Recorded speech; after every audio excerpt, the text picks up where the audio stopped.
seguir, Maravilhas Modernas.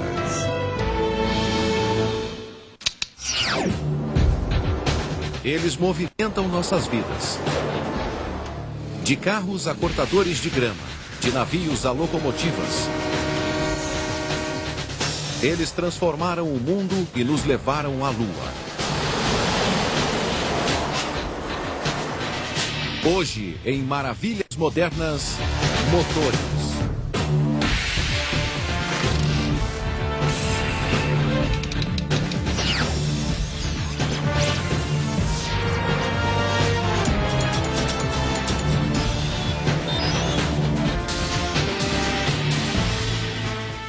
Maravilhas Modernas. O motor é o grande símbolo da engenhosidade humana. Há 3 séculos, estas máquinas são a expressão definitiva de nosso desejo por excelência tecnológica. E através de muitas gerações de progressos científicos, elas tiveram um profundo efeito sobre a forma como viajamos e trabalhamos. Motores a vapor substituíram o cavalo. Motores elétricos e a gasolina substituíram o motor a vapor. Então, o motor a jato e o foguete levaram essa tecnologia a um nível mais alto. Agora, a microtecnologia está provando que menos é mais.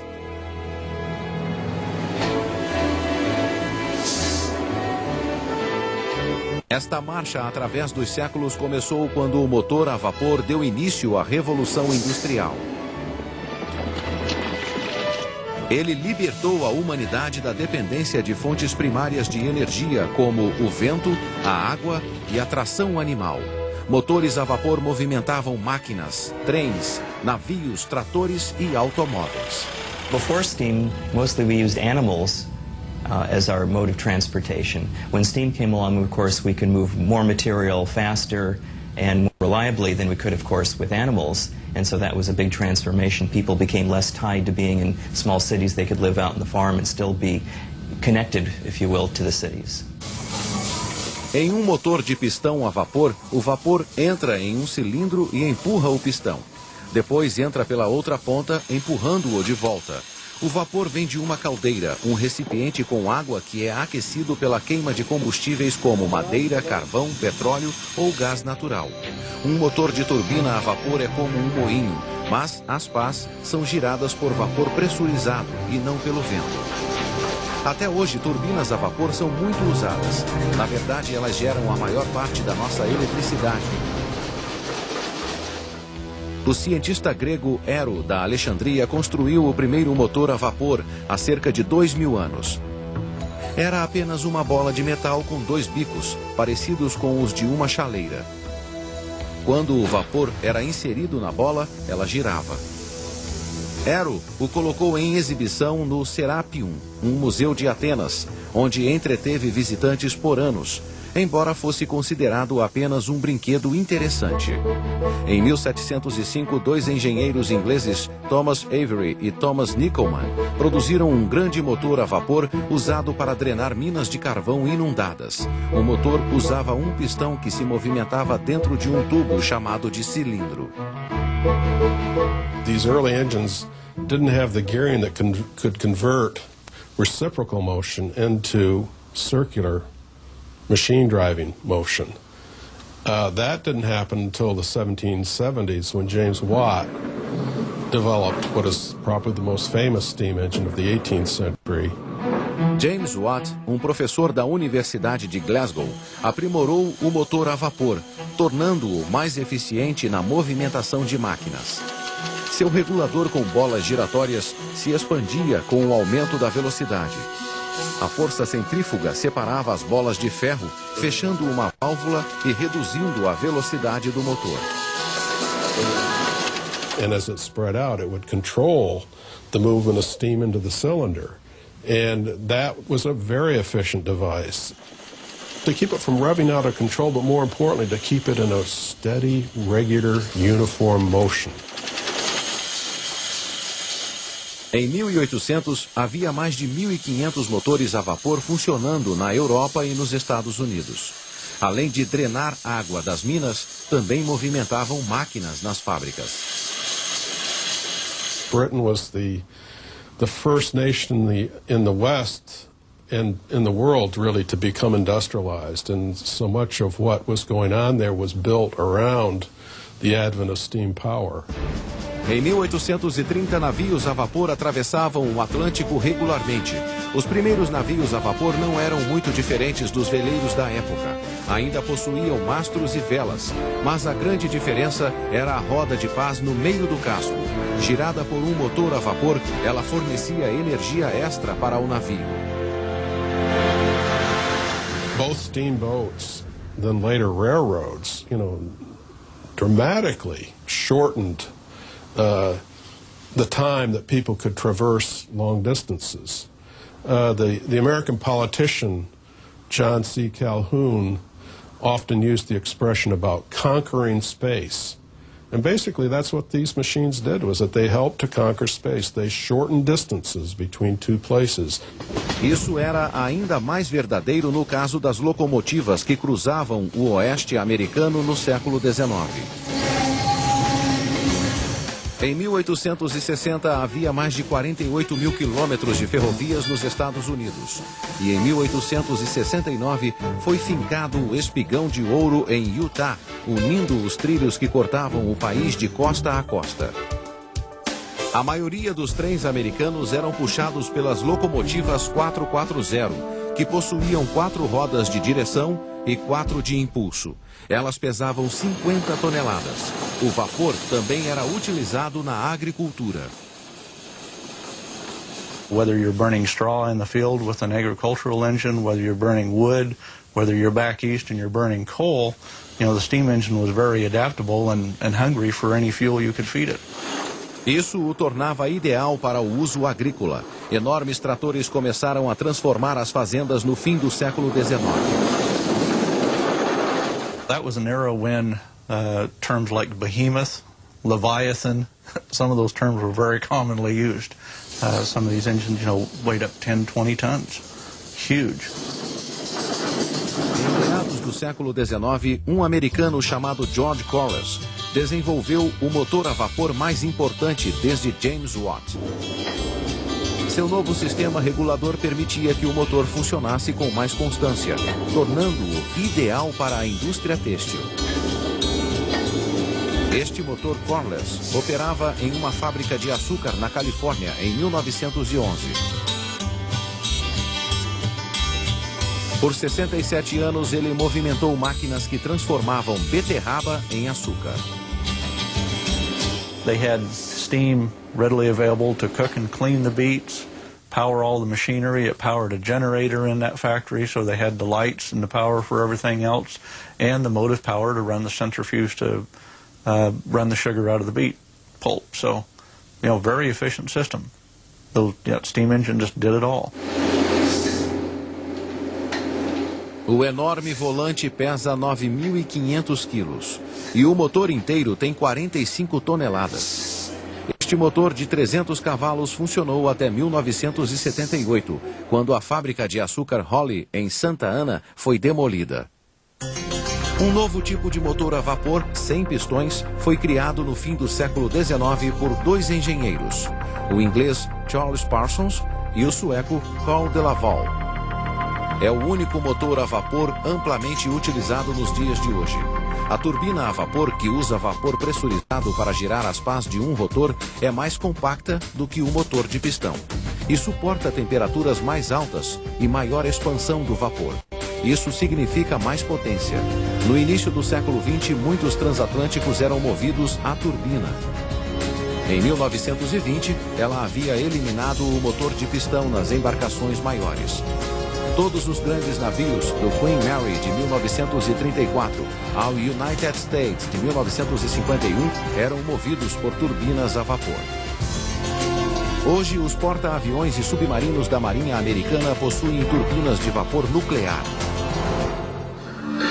A TV a que você está assistindo agora também deve funcionar graças ao vapor, já que a maioria das usinas elétricas usa turbinas, incluindo as usinas nucleares como esta. The power plant engine is indeed a steam engine, whether again the heat source is a nuclear source or coal or natural gas. It is it is a steam engine. It's somewhat ironic that we still use a technology that was invented almost 200 years ago. The water circulates through the core, picks up the heat from the fission event, takes it to the steam generator where it flashes to steam, goes out of the steam generator into the main steam pipes, into the main turbine where it turns the turbine to make electricity. As turbinas vieram para ficar, mas os motores de pistão a vapor são coisa do passado. Eles não são fabricados nos Estados Unidos desde os anos 50. Mas o som dos pistões ainda pode ser ouvido no Museu de Motores Antigos em Vista, Califórnia, próxima a San Diego, onde há dezenas de motores em funcionamento. Em sua época, foram imagens marcantes de poder sem precedentes, mas possuíam graves falhas que transformaram esses monstros em dinossauros. Heat transfer is a slow process, and in the steam engine, one needs to transfer heat from a hot fluid, namely the combustion gases, to the working fluid that actually produces the power, namely steam. And people found that by using an internal combustion engine, where the thing that does the expansion and the thing that generates the heat is one and the same material, namely the fuel-air mixture, that one could get much more power out of a given size engine. Antes da criação do motor de combustão interna, surgiu uma nova máquina para nos ajudar a movimentar o mundo, e ela não queimava combustível. A seguir, o motor elétrico conquista seu lugar entre os motores. Voltamos a apresentar Maravilhas Modernas. Quando os motores a vapor se difundiram no início do século XIX, eles eram muito potentes. Mas essa potência tinha um preço. Eles também eram muito perigosos. Para gerar energia, as caldeiras continham vapor altamente pressurizado e nem sempre aguentavam a pressão. There were a lot of problems in the 19th century with the explosion of boilers. Before you know, you'd have an explosion that could kill everyone. Robert Sterling, um pastor escocês do início do século XIX, estava cansado de ver seus paroquianos sendo mortos pela explosão de caldeiras. Então decidiu fazer algo. Part inventor, part preacher, 100% Renaissance man. He was an incredible guy. Sterling criou um novo motor em 1816 que chamou de motor de ar quente.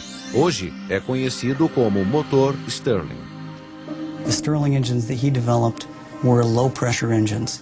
And so there was nothing really in there that was a high pressure that could explode even if the machine failed. Stirling engines are engines that heat one side of the engine and cool the other side of the engine.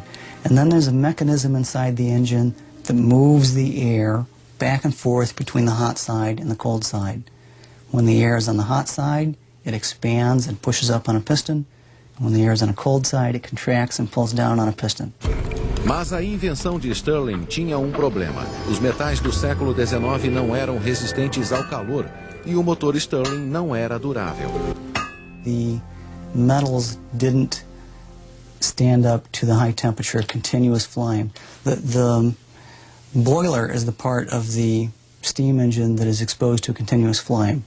In a Stirling engine, it's the hot cylinder of the engine, so it's a different part of the engine. Mas com a metalurgia moderna, alguns acreditam que o motor Stirling pode ser viável. Brent Van Arsdale fabrica motores de demonstração que exibem as capacidades únicas da invenção de Stirling. Um deles funciona com o ar quente de uma xícara de café e, surpreendentemente, também funciona com o ar frio de uma tigela de gelo. Tudo de que precisa é uma diferença de temperatura. All you've got to do is keep one side hot and the other side cold. You can do that any place that you can keep the temperature difference. These things will run. Este motor funciona com o calor da palma da mão. Now, over the decades, people have tried to put Stirling engines in vehicles, and the conclusion right now is no. It's an expensive engine, much more expensive than the sort of alternatives like gasoline, diesel engines. And it's very hard to make it efficient on a vehicle because the way the engine is running changes all the time. As you and I drive, we speed up, we slow down, we accelerate. That makes it hard for the engine to stay efficient all the time, and especially hard for the Stirling engine. Os motores a vapor e os motores Stirling logo encontrariam um competidor para alimentar a revolução industrial. E hoje esse competidor continua conosco. Não temos motores a vapor em nossas casas, mas temos muitos motores elétricos. Dê uma olhada ao redor. Relógios elétricos, refrigeradores, aparelhos de som, videocassetes, ventiladores, aspiradores de pó, liquidificadores e, é claro, a escova de dentes elétrica. Todos possuem motores elétricos. Without it, we wouldn't even be able to sit here and make this interview. It wouldn't be worth getting out of bed unless you wanted to be back in the horse and buggy days. Ao contrário dos outros motores que usam combustão para gerar calor, o motor elétrico possui um princípio totalmente diferente. Quando a eletricidade passa por um fio, um campo eletromagnético é criado. Ou seja, o fio se transforma em um ímã. Ao interromper a corrente, o ímã é desligado. Ao inverter o fluxo de energia, seus polos são trocados. O motor elétrico faz isso repetidas vezes, gerando movimento. What it does is it creates a magnetic field. And it actually drives it, just like Doug and I are doing. As the power is going through this field, this is a magnetic field and it's revolving around here, and it's sucking this around. Obviamente, os motores elétricos precisam de eletricidade, então sua história começa com as primeiras experiências elétricas. Em 1824, Michael Faraday patenteou o motor de corrente direta, ou DC. Em 1888, Nikola Tesla patenteou o motor de corrente alternada, ou AC.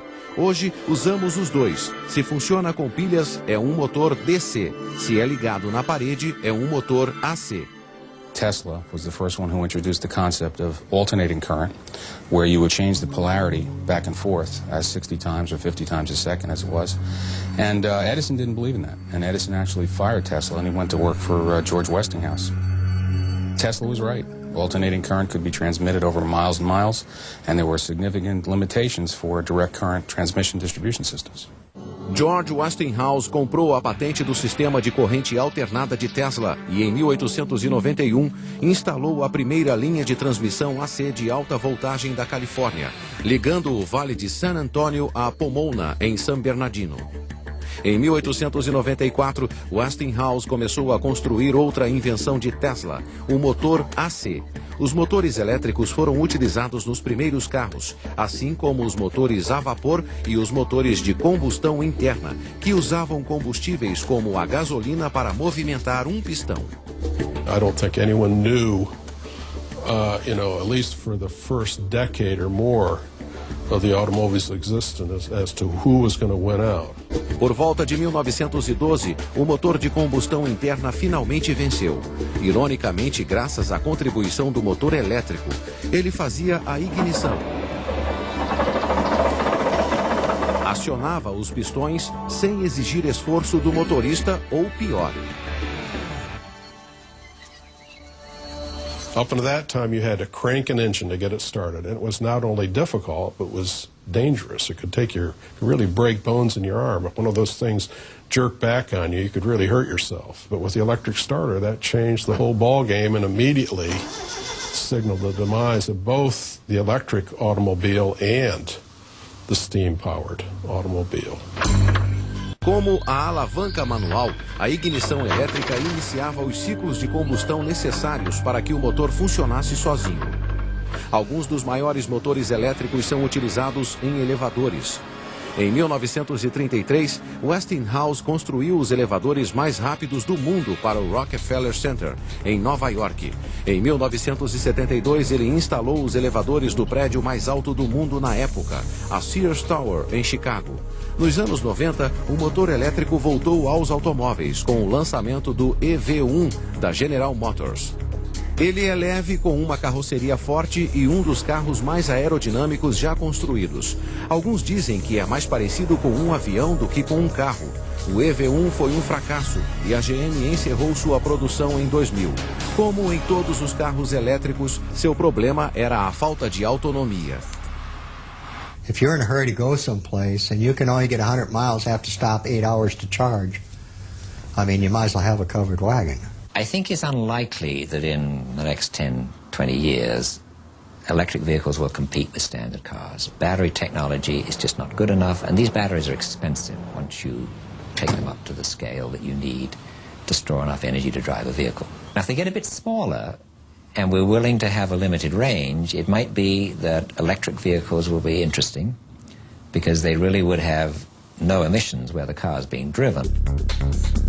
Os carros elétricos podem não poluir a atmosfera, mas ainda há poluição no lugar em que a eletricidade é gerada, pois a maior parte dela vem de usinas que queimam combustível fóssil.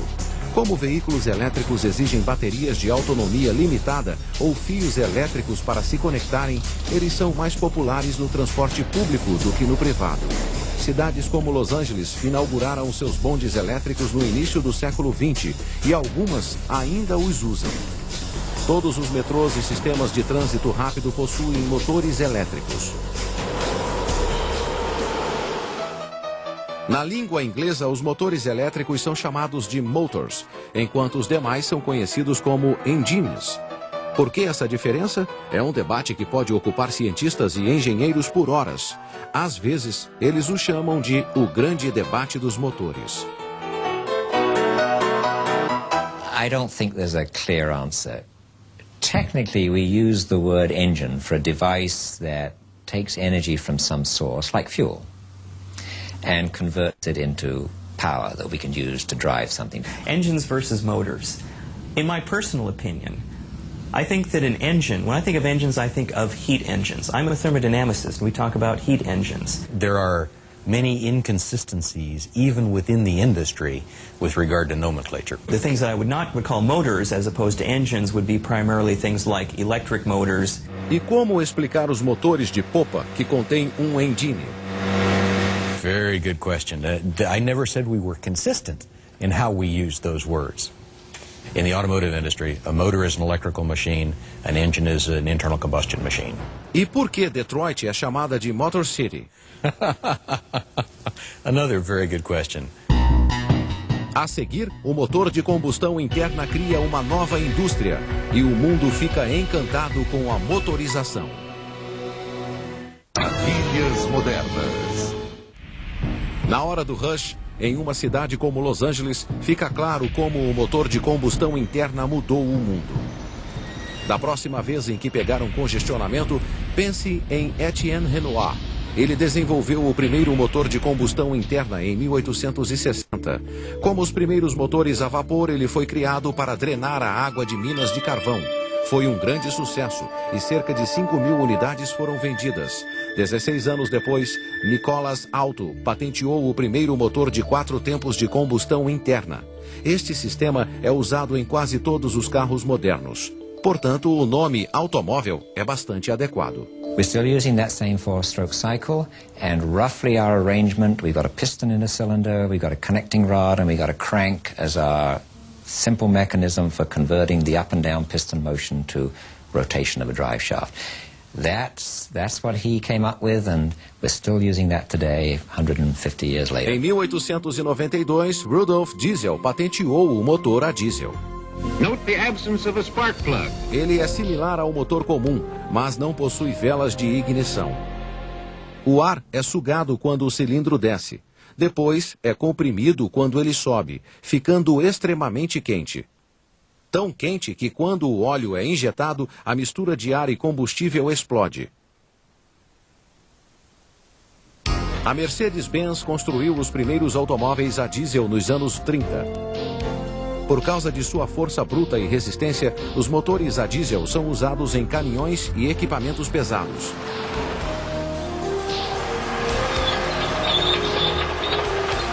A evolução dos motores a gasolina e a diesel mudou as cidades. E também mudou as guerras.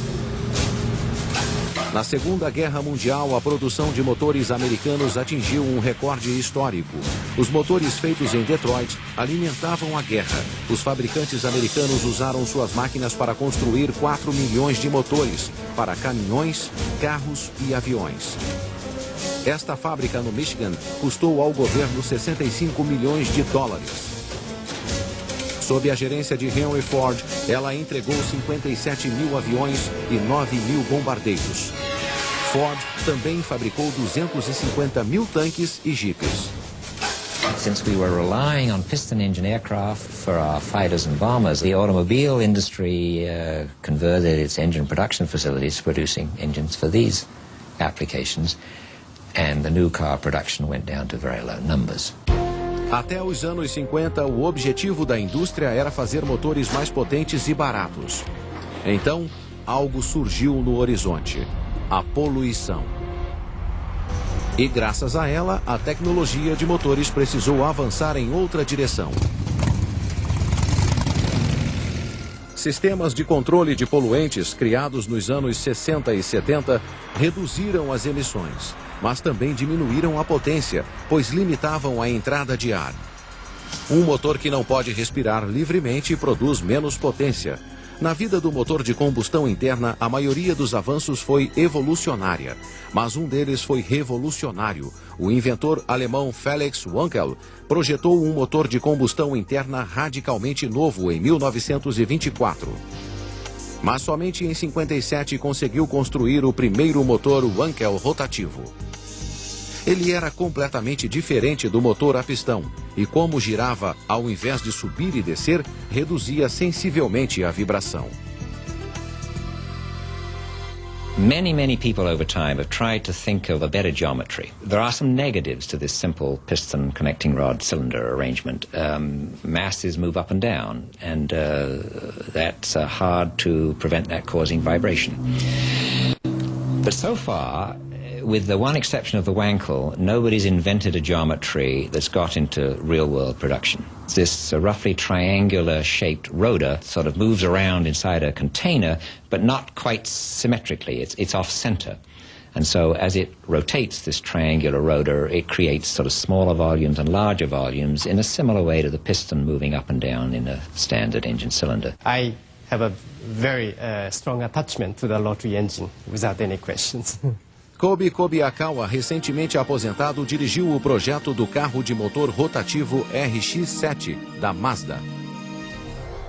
This is the only moving part of the rotary engine, and we don't have any intake or exhaust valve or camshaft. Basically, we have only two moving parts, two rotors. In the case of a V6 engine, the moving parts like pistons and connecting rod and valves and camshaft, maybe 50 moving parts.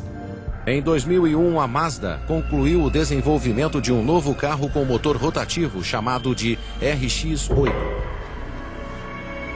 Ele pode parecer pequeno, mas seu motor de 255 cavalos pode competir com motores a pistão muito maiores. Atualmente é o único motor produzido em massa que não possui pistões. Kobi conversou com Felix Wankel pouco antes da morte do inventor em 88. I have been admiring him so many years. His eye to look into Mazda rotary engine is always more like a father's eye looking at the children. He's so nice, and he was very pleased with the Mazda's the effort and the result about the rotary engine.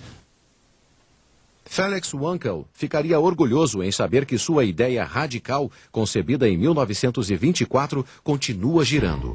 A seguir, pequenos motores que fazem um ácaro parecer um monstro. É a microtecnologia, o próximo passo da evolução dos motores.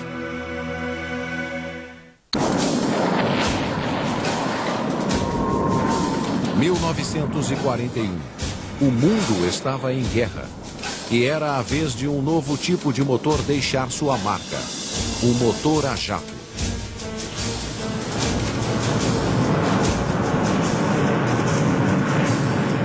Jet engine is a gas turbine where you throw the exhaust gases fast out the back end to provide thrust, and the compressor and turbine of the gas turbine do the compressing to give you the high flow you need to throw out, and the turbine provides the work to drive the compressor, and what's left is what you use for thrust.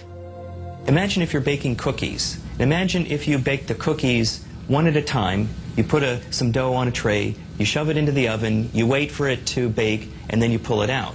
That's what we do in the internal combustion engine with the reciprocating piston. We put the fuel mixture in, stop. We compress it, stop. burn it, expand it, stop, push it out, stop. It's constantly stop, start, stop, start. Whereas with the jet engine, it's basically like a continuous process. Imagine putting all your cookie dough on a conveyor belt and running it through an oven. Tudo começou há 60 anos, quando a Inglaterra e a Alemanha competiam para desenvolver o primeiro avião a jato. Em 1941, a Alemanha saiu na frente com um protótipo de caça, o AG-280. Um ano depois, os alemães tinham um caça a jato ainda melhor, o ME-262. Ele foi o primeiro avião a jato a ser produzido em massa. O primeiro jato britânico, o Gloster Meteor, de 2 motores, foi testado pela primeira vez em março de 43. Desde então evoluímos muito. A indústria Airbus está desenvolvendo o Super Jumbo. É um avião de 2 andares, 50% maior do que um Boeing 747 e capaz de transportar até 700 passageiros.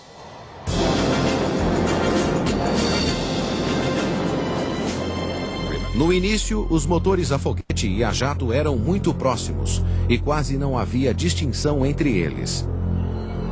Um foguete é parecido com um jato, mas carrega seu próprio suprimento de oxigênio para gerar combustão.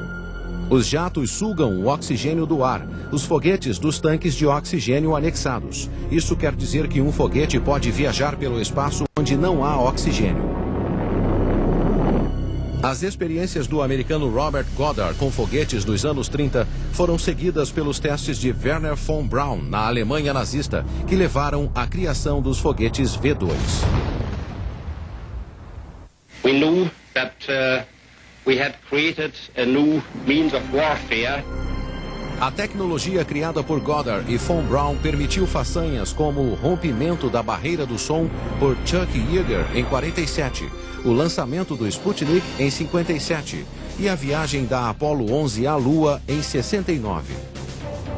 Hoje, os 3 foguetes que movimentam o ônibus espacial produzem um impulso de 37 milhões de cavalos, o equivalente a 23 represas Hoover. Juntos, eles consomem 240 mil litros de hidrogênio líquido por minuto. Os motores são móveis e usados para manobrar a nave durante o voo. Eles também fornecem um impulso adicional para a decolagem, somando-se a 2 enormes foguetes que são descartados durante o voo. Há décadas, os avanços tecnológicos vêm trazendo motores maiores. Mas uma das áreas mais promissoras envolve a criação de motores pequenos, que cabem na ponta de um dedo. A microtecnologia é uma área crescente. Ela surgiu com a miniaturização de componentes eletrônicos. Algumas das mesmas técnicas estão sendo usadas na construção de micromotores. There are actually advantages to making things small. As you miniaturize something, the weight goes down as the third power of the dimension, but the propulsive force goes down as the second power of the dimension. So as it gets smaller, the actual propulsion to weight goes up. O professor Martin Schmidt, do MIT, desenvolveu uma turbina a jato do tamanho de um selo. Mas por quê? Well, first, it's awful fun. Second, there's propulsion applications, miniature aircraft, miniature satellites. A turbina a jato do professor Schmidt funciona exatamente como as de um 747. This would be a turbine engine where air would come in through the center hole, and then fuel would be injected through a variety of these ports located here. And the air and fuel would mix after going across a compressor, enter a combustion volume that's in a circular region that surrounds this, and then go across a set of turbine blades and be exhausted out through this port here. And inside of that lamination is this little disc, and that's a disc that'll spin at 1.5 million RPM. Os cientistas do MIT acreditam que este motor pode impulsionar um pequeno avião com uma envergadura de 8 centímetros. Centenas de mini-aviões a jato, baratos e descartáveis, poderiam ser usados para vigilância militar ou exploração climática. Os cientistas também esperam que esses pequenos motores sejam capazes de gerar eletricidade, podendo substituir baterias pesadas e menos eficientes em aparelhos como laptops. Alguns cientistas estão desenvolvendo conceitos de micromotores que não existem em escala maior. But again, the target device is about shirt button size, and we hope will generate about 50 milliwatts, which is enough to drive your cell phone or a personal organizer. You put a few of these together, you could drive your laptop computer. If we take a fuel air mixture, bring it into the center of a spiral heat exchanger like this, burn the fuel air mixture in the middle, and then as the combustion products go out, use those outgoing products to preheat the fuel air mixture that's coming in, you can actually get combustion under situations that otherwise the flame would extinguish. If we put devices called thermoelectric materials in these walls, we can actually use that to generate electrical power. Alguns motores de microtecnologia têm engrenagens do tamanho de um grão de pólen, com dentes do tamanho de um glóbulo vermelho. Se você quiser fazer um micromotor parecer grande, coloque-o ao lado de um nanomotor. As nanomáquinas são tão pequenas que não é possível vê-las em um microscópio. Nano means a billionth. So things that are a billionth of a meter would be nanometer, which is what is often discussed. Uma fileira de 10 átomos tem 1 nanômetro de comprimento. O conceito da nanotecnologia surgiu em 1959, quando o cientista Richard Feynman fez uma palestra lendária no Instituto de Tecnologia da Califórnia. Ela se chamava Há Bastante Espaço no Fundo. Se reduzirmos o bastante, todos os aparelhos poderão ser produzidos como réplicas perfeitas uns dos outros. Quero construir 1 bilhão de pequenas fábricas idênticas que trabalhem simultaneamente, fazendo furos, colando peças e assim por diante. The issue was making things smaller and smaller, and that he didn't see any major violations of the basic physical laws, like the laws of thermodynamics, if you made something really small. Ofereço um prêmio de $1000 ao primeiro que fizer um motor elétrico funcional com apenas 64 de polegada cúbica. O prêmio foi entregue há anos, mas o professor Ross Kelly, da Universidade de Boston, queria ir além do desafio de Feynman. Coming up with a molecule, which is much, much smaller than that, is sort of the ultimate answer to his challenge. So it's taken us another 40 years to get down to the smallest possible scale. O professor Kelly combinou 78 átomos, criando um motor que, na verdade, é uma molécula feita sob encomenda. The original design, of course much smaller than this, had 2 parts, something that was going to rotate that looks like a gear, has 3 blades on it, and something else that was going to function like the pawl on a ratchet. And it was supposed to rotate like this. Each corner represents a carbon atom with a hydrogen atom on it. It's connected to the next corner by a bond between 2 carbon atoms. Next corner, another bond between 2 carbon atoms. And because of the laws of chemistry, one can predict how long the distances are going to be and what the geometries are going to be. Em outras palavras, embora não possa vê-lo, Kelly sabe que criou uma única molécula cujos átomos funcionam como um motor. Ele levou 4 anos para desenvolver sua molécula motor.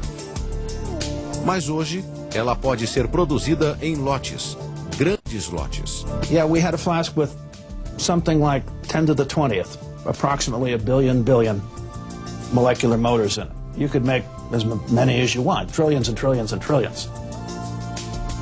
I think this will have an enormous impact. Being able to manipulate things at the micro and nano level enable us to build a nearly limitless number of devices and systems, and those devices and systems will have certainly as many applications as the devices we built during the Industrial Revolution did. A seguir, carros que combinam o melhor de 2 mundos, híbridos que possuem motores elétricos e a gás. Híbridos, vistos por alguns como o futuro dos automóveis, eles são movidos por um motor a gasolina e um motor elétrico. Em híbridos como o Prius, lançado pela Toyota em 1997, os motores podem movimentar o carro juntos ou separados. Para reduzir as emissões, o motor elétrico é usado para levar o veículo até 24 km por hora. Então o motor a gasolina assume. Carros elétricos não produzem poluição, mas o problema é que precisam ser recarregados. Os híbridos oferecem algumas das vantagens do carro elétrico, mas você nunca precisa ligá-los na tomada. Os híbridos recarregam suas próprias baterias enquanto andam. It's actually regenerating and putting energy from the tire through the motor back into the battery pack.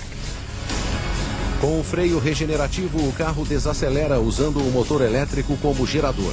Isso gera resistência na corrente e carrega a bateria. Em outras palavras, ao agir como freio, o gerador elétrico cria energia, ao invés de gastá-la na forma de calor, como em um freio comum. As we turn the corner here, initial acceleration is motor, and as I step into the throttle, the engine starts. Green is charge, red is power. As I lift off the throttle, engine shuts off. The energy flow is from the tires through the motor back into the battery pack.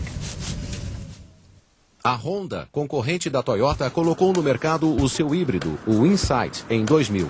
Ambos são vendidos por cerca de $20 mil. No Japão, mais de 34 mil híbridos foram vendidos desde 1997. They're more expensive because you've got a battery and a motor to add to the engine that you're already paying for. And the benefits depend on the kind of driving these vehicles go through. So, for example, in Japan, they roughly double the fuel economy because it's very congested, slow-speed driving, lots of stopping and starting. When we come to the kind of driving we have in North America, less congested, we drive at higher speeds, longer distances, then the hybrid's not as attractive. Os trens usam o conceito híbrido há anos. As locomotivas a diesel são, na verdade, híbridos elétricos, com um poderoso motor a diesel gerando eletricidade para os motores que giram as rodas. Mas os híbridos não são a única esperança para o futuro dos automóveis. Há também o hidrogênio. Em 2000, a BMW lançou o primeiro carro de linha movido a hidrogênio ou gasolina. Trocar o combustível por hidrogênio é como desligar a poluição. A única coisa que sai pelo escapamento é vapor d'água. Mas o hidrogênio tem um preço. Critical question is then, all right, if you want hydrogen, where do you get it from? Well, the most economic way now is to make hydrogen from natural gas. Natural gas has got carbon in it, so in producing hydrogen, we release the carbon into the atmosphere. That doesn't really help with the greenhouse gas problem. If we made hydrogen from nuclear power or perhaps solar energy, maybe we could find an economic way to do that would let us produce hydrogen without releasing any carbon dioxide. Dos motores a vapor aos motores não poluentes. Do pistão à turbina, a história da tecnologia dos motores é uma jornada compensadora. Uma viagem através do panteão das maiores conquistas do homem.